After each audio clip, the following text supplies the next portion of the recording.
Assembly میں مالی سال 2024-25 کا بجٹ پیش کر دیا گیا ہے۔ صوبائی وزیر خزانہ آفتاب عالم خان نے بجٹ پیش کیا ہے اور بجٹ میں 100 ارب روپے سرپلس ہے۔ بجٹ کا حجم کا تخمینہ 1600 ارب روپے سے زائد ہے۔ ان کا کہنا تھا کہ بجٹ کا حجم کا تخمینہ 1600 ارب سے زائد لگایا گیا ہے۔ آفتاب عالم نے کہا کہ بجٹ میں تنخواہوں کے لیے 600 ارب روپے سے زائد مختص کیے گئے ہیں۔ 4 کروڑ شہریوں کو ہیلتھ کوریج دینے والا خیبر پختونخوا پہلا صوبہ بن گیا ہے۔ وفاق کے ضمن 1800 ارب سے زائد کی رقم واجب الادا ہے۔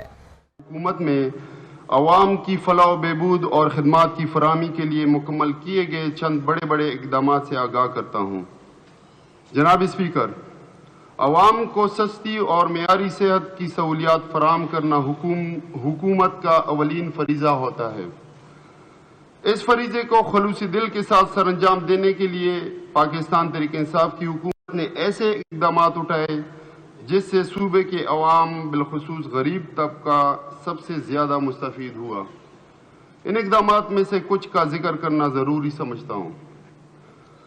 پاکستان تحریک انصاف حکومت نے صوبہ بشمول ضم اضلاع کے تمام شہریوں کو معیاری طبی سہولیات کی فراہمی کی غرض سے انصاف کارڈ فراہم کیا۔ خیبر پختونخوا 4 کروڑ سے زیادہ شہریوں کو یونیورسل ہیلتھ کوریج فراہم کرنے والا ملک کا پہلا صوبہ ہے، جس کے تحت ہر خاندان کو سالانہ 10 لاکھ روپے کے ہیلتھ انشورنس فراہم کی گئی، جس سے مستفید ہونے والوں میں 52% خواتین بھی شامل ہیں۔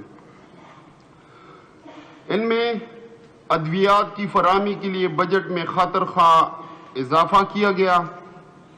صوبے کا پہلا برنس اینڈ ٹراما سینٹر بہترین خدمات فراہم کر رہا ہے۔ پشاور انسٹیٹیوٹ آف کارڈیالوجی قائم کیا گیا، جس سے ہزاروں مریضوں کو علاج کی سہولیات فراہم کی جا رہی ہے۔ خیبر ٹیچنگ ہسپتال میں نیا OPD بلاک، لیڈی ریڈنگ ہسپتال میں الائڈ اور سرجیکل بلاک، حیات آباد میڈیکل کمپلیکس میں آرتھوپیڈک اور اسپائن سرجری بلاک تعمیر کیا گیا، جس سے صوبے بھر کے عوام کو صحت کی بہترین سہولیات مہیا کی جا رہی ہیں۔ سیدھو کالج آف ڈینٹسٹری کا قیام عمل میں لایا گیا، جس سے مالاکنڈ ڈویژن کے عوام مستفید ہو رہے ہیں۔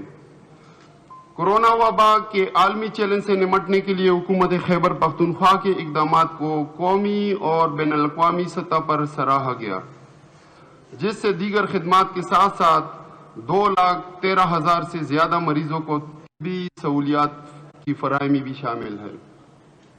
جناب اسپیکر، پاکستان تحریک انصاف کی حکومت اس حقیقت پر یقین رکھتی ہے کہ تعلیم قوموں کی ترقی میں بنیادی کردار ادا کرتی ہے۔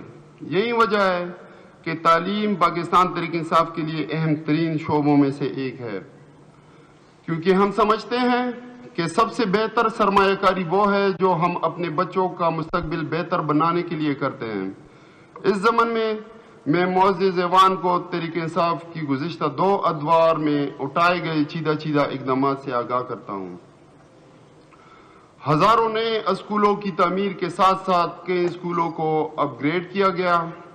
اساتذہ کی کمی کو پورا کرنے کے لیے 1 لاکھ سے زیادہ قابل اساتذہ کو میرٹ کی بنیاد پر بھرتی کیا گیا، جس سے تعلیم تک رسائی اور معیار میں بہتری آئی۔ کم سہولیات کے حامل علاقوں میں طلباء اور طالبات کے لیے 2000 سے زائد کمیونٹی اسکول قائم کیے گئے۔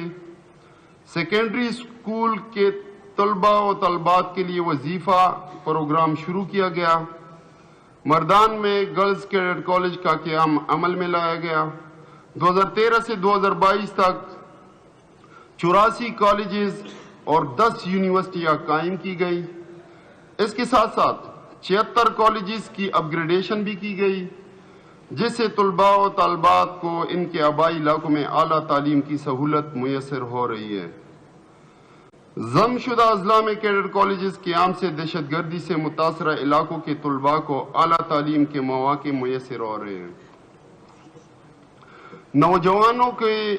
نوجوانوں کی اعلیٰ تعلیم کے فروغ کے لیے حکومت خیبر پختونخوا کا ایک اور احسن اقدام پاک آسٹریا فخشولی انسٹیٹیوٹ آف ٹیکنالوجی ہری پور کا قیام ہے، جس سے دور جدید کے تقاضوں کے مطابق اعلیٰ تعلیم مہیا کی جا رہی ہے۔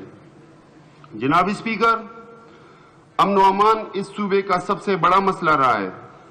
پاکستان تحریک انصاف نے حکومت میں آتے ہی اس مسئلے پر قابو پانے کے لیے ٹھوس اقدامات اٹھائے۔ اعداد و شمار سے ظاہر ہے کہ دہشت گردی کے واقعات میں خاطر خواہ کمی